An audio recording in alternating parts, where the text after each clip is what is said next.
ഞാനൊക്കെ ഒത്തിരി സ്ഥലങ്ങളിൽ ഇൻസൾട്ടിങ് അനുഭവിച്ചിട്ടുണ്ട്, ചെയ്യാത്ത തെറ്റിന്. ഇപ്പഴ സിനിമയിലെത്തിയതിനു ശേഷമല്ല, ഇതിനു മുമ്പ് ഇഷ്ടം പോലെ.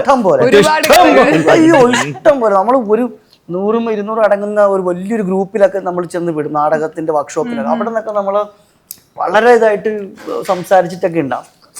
ഇതെല്ലാം ഇതിന്റെ ഒരു ഭാഗമാണ്. ഇതെല്ലാം തിന്നാണ് നമ്മൾ ചീർക്കുന്നത്. അതെ അതെ, നന്നായിട്ട് കംപ്ലീറ്റ് ചെയ്യാൻ പറ്റി. ആരും അവരുടെ അന്ന് അങ്ങനെ വഴക്ക് കിട്ടിയത് കൊണ്ടാണ്, അല്ല അന്ന് അങ്ങനെ വഴക്ക് കിട്ടിയത് കൊണ്ടാണല്ലോ ഡാൻസ് കുറച്ചും കൂടി ഇമ്പ്രൂവ് ചെയ്യണമെന്ന് തോന്നലുണ്ടായത്. അതിപ്പോ റീൽ സ്റ്റാർ ആയല്ലോ, നാളെ സിനിമയിൽ സ്റ്റാർ ആകും.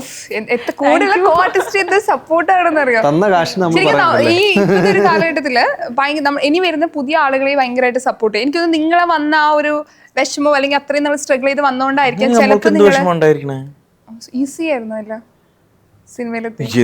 ഒരു പടം ചെയ്തു ഹിറ്റ്, പിന്നെ ഒരു പടം ചെയ്തു അത് സൂപ്പർ ഹിറ്റ്. ഇങ്ങനെ വലിയ വിഷമം ഉണ്ടായിട്ട് എനിക്ക് ഉണ്ടായിട്ടില്ല കേട്ടോ. അല്ല, അത് ഇൻഡസ്ട്രിയിൽ കയറുന്നതിലൊരു ബുദ്ധിമുട്ട് എനിക്ക് ഫീൽ ചെയ്തിട്ടില്ല. ആ പടക്ക ഓണാവാനുള്ളൊരു ഒരു 4 വർഷം എടുത്തായിരുന്നു. അത് എന്നിട്ട് 18 വയസ്സ് തൊട്ട് അങ്ങനെ ഒരു 4 വർഷം, അതായത് അത്രേ ഉണ്ടായിട്ടുള്ളൂ എന്ന് പറഞ്ഞാ. പക്ഷേ അതിന്റെ ആ പടത്തിന് വേണ്ടിയിട്ടുള്ള എഫേർട്ട് ഭയങ്കരമായിരുന്നു. അല്ലാണ്ട് ഇൻഡസ്ട്രിയിൽ നിന്നുള്ളൊരു ഒതുക്കലോ അങ്ങനെയുള്ളൊന്നും ഫേസ് ചെയ്തിട്ടേ ഇല്ല. അങ്ങനെ ഒരു ഒതുക്കലുണ്ടോ? അങ്ങനെ ഒതുക്കല് നമ്മളെ ഫേസ് ചെയ്തിട്ടില്ല. അങ്ങനെ ഒരിക്കലും സംഭവിക്കുന്നത് എനിക്ക് തോന്നിയിട്ടില്ല. എന്തെങ്കിലുമൊക്കെ നമുക്ക് പരാജയപ്പെട്ടുണ്ടെങ്കിൽ നമ്മളെ മിസ്റ്റേക്ക് കൊണ്ട് മാത്രമാണ്, അല്ലേ? നമ്മൾ ശരിയായ രീതിയിൽ ട്രാവൽ ചെയ്തില്ല എന്നുള്ളത് കൊണ്ടായിരിക്കാം. അങ്ങനെ ആരും ഒതുക്കാനുള്ള എത്രയൊക്കെ ഒതുക്കിയാലും എത്തേണ്ട അടുത്ത് എത്തും.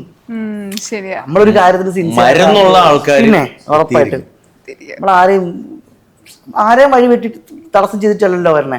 നമ്മൾ നമ്മുടേതായ വഴി വെട്ടി വരുന്നില്ല. അപ്പം ഉറപ്പായിട്ടും എത്തേണ്ട അടുത്ത് നമ്മൾ എത്തി ചെയ്യും. എല്ലാവർക്കും ഒരു സ്പേസ് ഉണ്ട്.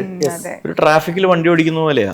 അവിടെ എത്തണമെന്നുണ്ടെങ്കിൽ നമ്മൾ പോയി എത്തിയല്ലേ പറ്റൂ. നമ്മുടെ ആവശ്യമില്ല. ചില നേരത്തെ എത്തും, ചില കുറച്ച് ലേറ്റ് ആയിട്ട് എത്തും. അത്രേ ഉള്ളൂ. ഇനിയിപ്പോ നിങ്ങൾ പറഞ്ഞ കട്ട് ഇപ്പൊ ഇൻസ്റ്റാഗ്രാമിലും നല്ലൊരു മോട്ടിവേഷൻ സോങ് ആയിട്ടൊക്കെ കറങ്ങും. അതിനുവേണ്ടി പറഞ്ഞതൊന്നും അല്ല കേട്ടോ, ഇനി അങ്ങനെ തെറ്റിദ്ധരിക്കരുത്. അതിനുവേണ്ടി പറഞ്ഞത് കറങ്ങിയില്ലെങ്കിലും നമ്മൾ നമ്മുടെ ലൈഫിൽ നിന്ന് കാര്യം പറഞ്ഞു.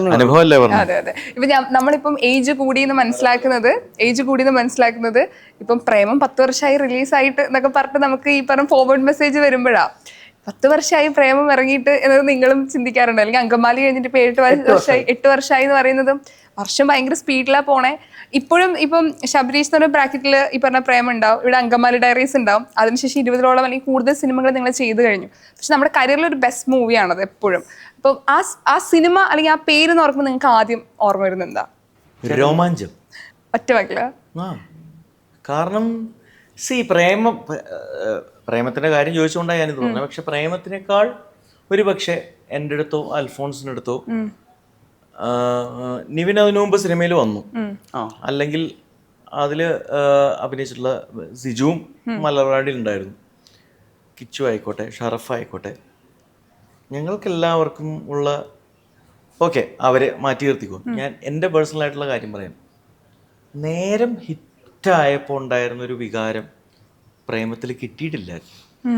നേരം സിനിമ ഇറങ്ങുന്നതിന് മുമ്പ് പിസ്ത എന്നുള്ള പാട്ടിറങ്ങി, അത് റീച്ചായി കഴിഞ്ഞപ്പോൾ ഇത് അങ്ങനെ ഒരു അത് പോട്ടറിൽ ലോട്ടറി അടിക്കുക എന്നുള്ളൊരു അവസ്ഥയുണ്ടല്ലോ, നമ്മൾക്ക് അറിഞ്ഞൂടായിരുന്നു ആ സമയത്ത്. എനിക്ക് പ്രത്യേകിച്ച് അറിഞ്ഞൂടായിരുന്നു. എന്നെ ഒരുപാട് പേര് പ്രോത്സാഹിപ്പിച്ചിട്ടുണ്ട്, ഇൻക്ലൂഡിങ് അൽഫോൺസ് ആയിക്കോട്ടെ, മ്യൂസിക് ഡയറക്ടർ രാജേഷ് ആയിക്കോട്ടെ, നിവിൻ ആയിക്കോട്ടെ, ബോബി ആയിക്കോട്ടെ, അങ്ങനെ ഒരുപാട് അതിൽ അഭിനയിച്ചിട്ടുള്ള എല്ലാവരും ഇത് ഭയങ്കര പാട്ടാണെന്നൊക്കെ പറഞ്ഞു. പക്ഷെ ഞാൻ എപ്പോഴും അത് ഈ അപ്ലോഡ് ചെയ്ത് ഉച്ച വരെ, അതായത് ഒരു 4 മണിക്കൂർ വരെ എൻ്റെ വിചാരം ഇത് അടുത്ത സിൽസിലയാണ് എന്നുള്ള രീതിയിലാണ്. നമ്മളെല്ലാവരും കളിയാക്കും ഇങ്ങനെ ഒരു പാട്ട് ഇറക്കിയെന്നുള്ള വിചാരമായിരുന്നു എനിക്ക്. പക്ഷെ ആ ഒരു ഉച്ച കഴിഞ്ഞതിന് ശേഷം ഈ ഇന്റർവ്യൂ വരെ എനിക്ക് തിരിഞ്ഞു നോക്കേണ്ടി വന്നിട്ടില്ല എന്നുള്ളതാണ്.